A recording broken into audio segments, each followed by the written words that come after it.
right, coming up next, it's a UFC lightweight division bout.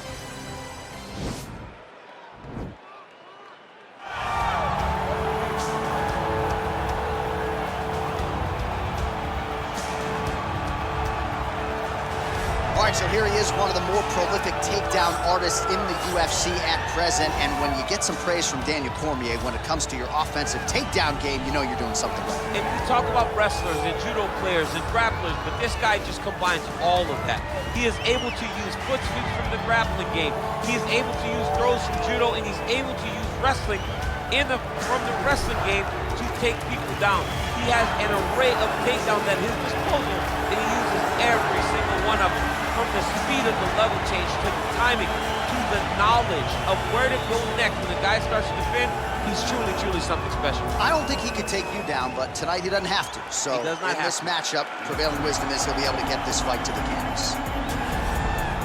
All right, so here he is, one of the better ground and pound guys we have in the sport here at present. There's just an efficiency and an accuracy to the way he approaches the ground strikes. No wasted motion out of this guy. Oh, it's an art form, John. It's the way that he goes at his opponents, and the moment they hit the mat, he secures it. Oh, it's on. He doesn't rush.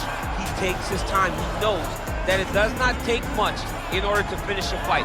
So he'll find his posture. He doesn't waste time with his head in the chest just punching. He finds posture. Once he finds posture, he can get momentum to land the big strikes, then he moves position. And then he goes and he finds another strike. Before long, you see his opponent's face swelling. See the eyes all split open and beat. It's truly, truly amazing to watch him and watch his approach to ground and pound. And great cardio allows him to stay heavy. We've seen a lot of fighters just struggle to buck him off. We'll see how it goes tonight. And now our tale of the tape for this lightweight fight. The Russian is 29. The Brazilian is 30. He will have a 4-inch reach advantage. All right, we send it back inside the octagon. Here is Bruce Buffer. Ladies and gentlemen, this fight is 3 rounds in the UFC lightweight division. Introducing first, fighting out of the blue corner. This man is a jiu-jitsu fighter holding a professional record of 33 wins, 9 losses, and 1 no contest. He stands 5 feet 10 inches tall, weighing in at 155 pounds. Fighting out of Sao Paulo, Brazil, Charles Doblox.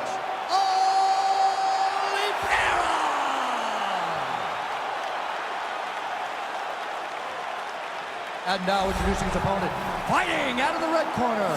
This man is a wrestler, holding a professional record of 24 wins, 1 loss. He stands 5 feet 10 inches tall, weighing in at 155 pounds. Fighting out of Makhachev, Russia, Islam Makhachev. And when the action begins, our referee in charge of the octagon is Yves Levine. The veteran Yves Levine draws the assignment here. You ready? All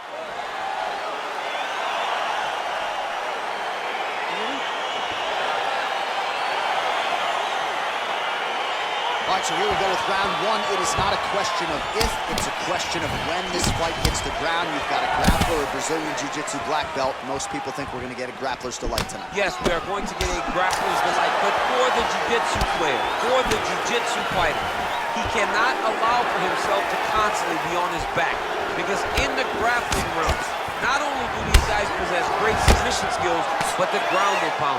The advancements in the position is so key to the game. He has to make sure he's not thinking this is a jiu-jitsu match, this is a fight.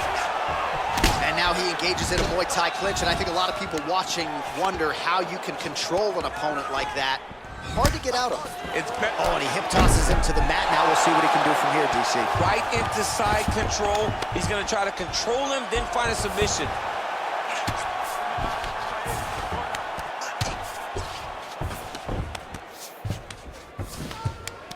Lands with the ground and pound. He's putting him in exactly the positions he needs to be in right now. He's able to relax here. And he understands, being a veteran of so many fights, that as long as he's on top, he's winning. He feels like he's winning here. All right, so he postures up here and now figures to rain down some ground strikes. Yeah, the ground and pound will be aplenty from this position. Working off of his back here. Looks like he may try to hip escape. Now trying to hip escape. He's just trying to move out of this position off the bottom.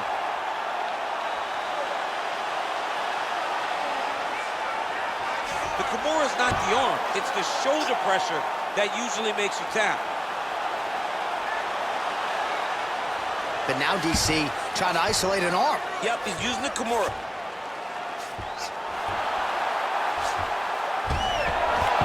And he's out. Strong bottom work here, staying busy. Well, anytime you are in a ground fighting situation with this fighter, you're potentially playing with fire. Outstanding ground and pound here. Somewhat of a lost art in MMA, at least in terms of making sure that every strike counts. Not an issue for him. He's making every single one of them count. He is not pity-patting. He's not touching. Every punch that lands, he wants you to feel it. All right, he's very comfortable fighting off his back, DC. Now looks like he's trying to hip escape. Yeah, he's trying to hip escape or maybe look for a Kimura here.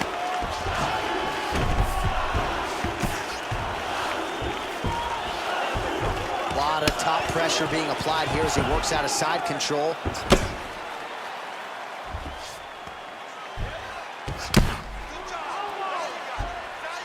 Oh, he's got the ground and pound going now. Well, these are some excellent ground and pound strikes here, DC. There's an efficiency with which he operates in these situations. He knows exactly when to throw, exactly when to hold, and it's allowing him to really control the grappling aspect of the fight. There's a song there, right? Know when to hold him, know when to fold him. Yep, There you go. absolutely.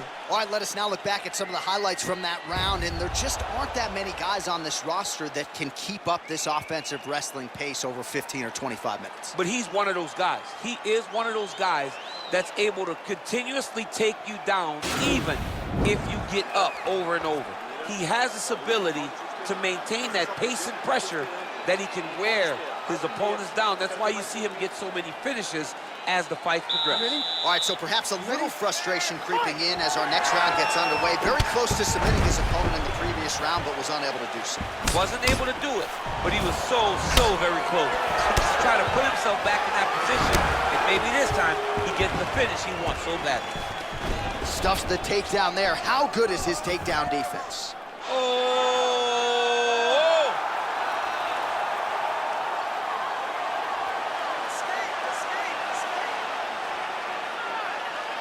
And this might just be a matter of time.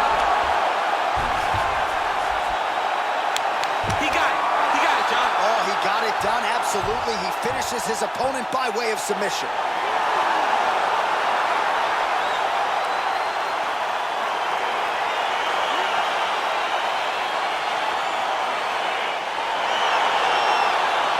All right, so a wild round and a wild sequence there on the ground, DC. Talk us through the highlight. He's such a phenomenal grappler. I don't understand how people don't know that this guy wants to submit you. He is the best grappler, best submission specialist we've seen in a long time.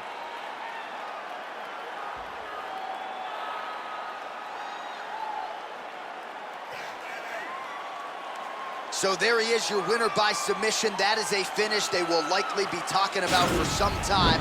Big win, major statement made to the rest of this division. Ladies and gentlemen, referee Yves Levine has called a stop to this contest at 56 seconds of round number 2.